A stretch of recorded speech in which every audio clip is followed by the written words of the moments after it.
Willow Smith, Elle, take one. My first memory of a woman in music? I'm trying to think. I guess it was probably The Little Mermaid. Probably Julie Andrews. Gladys Knight. Of course, Whitney Houston. I definitely have to say Whitney. Annie Lennox. Kate Bush, probably. And the first poignant one was the Spice Girls. Monica. Sound of Music, yeah. Probably The Greatest Love of All. Yeah. My brother had a lot of Eurythmics records. My mom used to listen to her a lot, and my dad as well. She was one of the first concerts I ever went to as a little girl. Like, I was 8 or something, you know? That was the first time I was really moved by music. I was young, I was like 7 or 8. I've been singing her songs since I was at least 7. I wanna be that. So good. I remember dancing and singing to that and going to see the musical. I remember really getting into her voice. That, I think, was that was the first time I think I saw, like, a female character sing, and I just think... It was the first time I felt like part of a movement, and I felt quite inspired that women were doing it. But I'm not really that fussed about women in music. The main thing that comes to my mind is that they haven't got a dick. But it's like people are surprised that women do music. Like, we always get lumped in together. But, yeah, I'm not really bothered by it, but Spice Girls.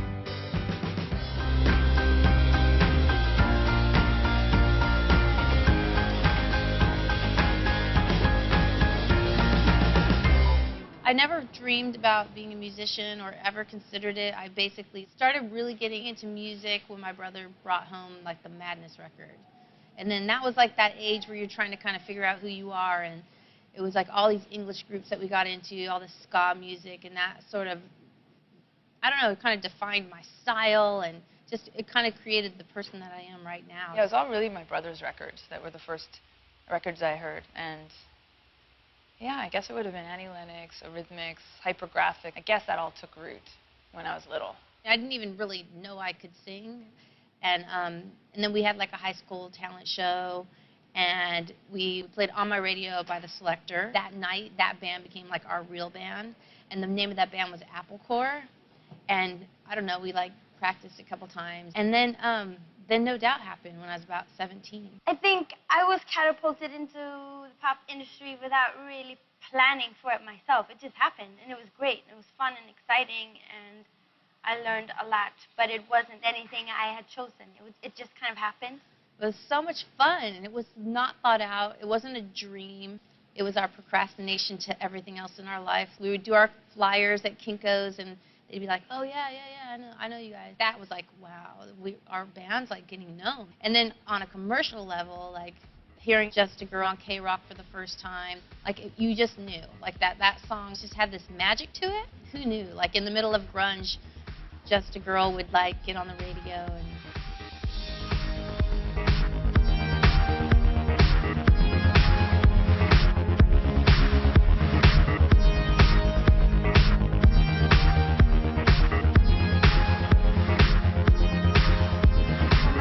favorite current song. We don't sleep when the sun goes down. We don't waste no precious time. All my friends in the loop, making up for teenage crimes. Favourite song right now? Well, at the moment, it's only Nicki Minaj, which obviously is never going to inspire one of my albums. I don't think I'd get away with it like she does. Jessie J, because she has such a beautiful voice. Rihanna's new album, Only Girl in the World. Amazing. I love I Got This. I Got This, which Stargate did. Then I love Alicia's stuff, too. Teenage Crimes by Adrian Lux. It's The Cave by Mumford & Sons. Yeah. I'm not singing it for you. Can you tell I'm faking it? I think for me, before I ever was a songwriter, I felt very like a passive type person, you know? I didn't know what I was going to do. I wasn't really good at school. I just sort of was in love with my boyfriend. And when I started songwriting, like when I actually wrote my first lyrics, and that was when me and my boyfriend were breaking up, that's when everything changed in my life. Having that creative outlet and discovering it, I think that was the key to everything for me. As a songwriter, I write a lot from personal experience, and the boys also like to take advantage of my personal life in the writing room. We just talk about things, and I try to write about, you know, just the emotions that we all feel. I'm both. I'm a singer and a songwriter, yeah. I just write about my ex-boyfriends because I can't talk about it. I just write and sing about it instead. Although I sing ballads, I'm actually quite sarcastic. I'm heavily influenced by Wanda Jackson, who I discovered while touring America.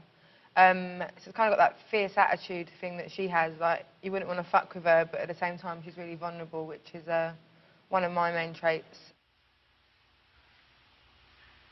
Well, I have a theory that songs are in this way, they're sort of incantations. You're invoking something, you're saying it out loud a million times, and they can become self-fulfilling prophecies. So a few weird things came true because I said them 500 times in the form of raising my voice into a microphone and like telling the universe or whatever's listening, and they really became true. I really superstitiously believe now that they're kind of like casting spells. If I knew what got me inspired, I would try and do that all the time. Unfortunately, I don't. It could be a word, or it could start with a beat. You know, I wrote with every heartbeat in my car. Sometimes I work on a song for years. Sometimes it just happens in minutes. It's random. You know, when you're making music, it's such a personal thing. You're almost making music. You're making music that pleases you, and you kind of think, you know, who the fuck else would listen to this? And so it's really amazing to me how many people have taken it so to heart. Don't look down. Broken hearts and broken dreams. Baby, nothing's broken as it seems. Gotta find a way to let it show. Oh, oh, oh. I know that there's a higher place to go. Don't look down. Something like that. Don't look down. Broken hearts and broken dreams. Baby, nothing's broken as it seems. Oh, I love Jennifer Hudson. We've always done things together, and she's always sung before me, and it's just so embarrassing because she's just flawless every time she sings it. I'd like to know if and how Jennifer Hudson warms up. Adele, I don't do any warm-ups. I just get up and sing. Like my grandmother used to say, stand flat-foot and sing. And so I sing in my sleep. I sing as soon as I get up. And I don't know. I figure once you sing through something so many times, it just comes out. I grew up around a stage, and I've done it for a while now, so I feel comfortable in a way that I wasn't before. And the show I do with my band is pretty simple, you know. There's no pyrotechnics. We just try to make people dance. I was kind of like hanging out with a lot of like guys, punk bands, but they were the kind of the first performers I saw and the first people to really command a stage, and it was almost shamanic, you know, the way that they would direct a crowd, and they would be grabbing people by the forehead and like shaking them like they were being baptized, and everyone would be kind of in fits and up on the stage and crowd surfing, and I always kind of wanted that for music. And then when you're on stage, you know, it's that same feeling. Something just takes over you and you become completely involved in the story and in the music. I knew that one thing we had a lot of confidence about was playing live, you know. We hadn't ever really played for that big of an audience, an arena crowd and stuff, and we were opening, and we just knew, like, we had, like, you know, 20 minutes to go up there and just kind of kill it. And every night was like, ha. I think one thing that I'm really, really proud of is that when I do shows and I look out over the audience, there's, you know, girls from the hood, and there's a huge gay audience, and there's like these nerdy gothy kids and white 35-year-old males. I'm like, what are you guys all doing in this room together? But it makes me happy, you know, that that's what my audience is like. I'm really proud of that. How we gonna be just friends? If you're for real and not pretend, then I guess you can hang with me.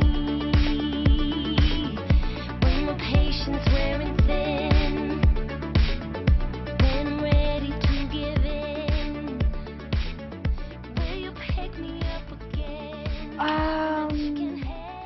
Does she think I could do the hair dance? I mean, I know it's short and everything, but I'd love to try.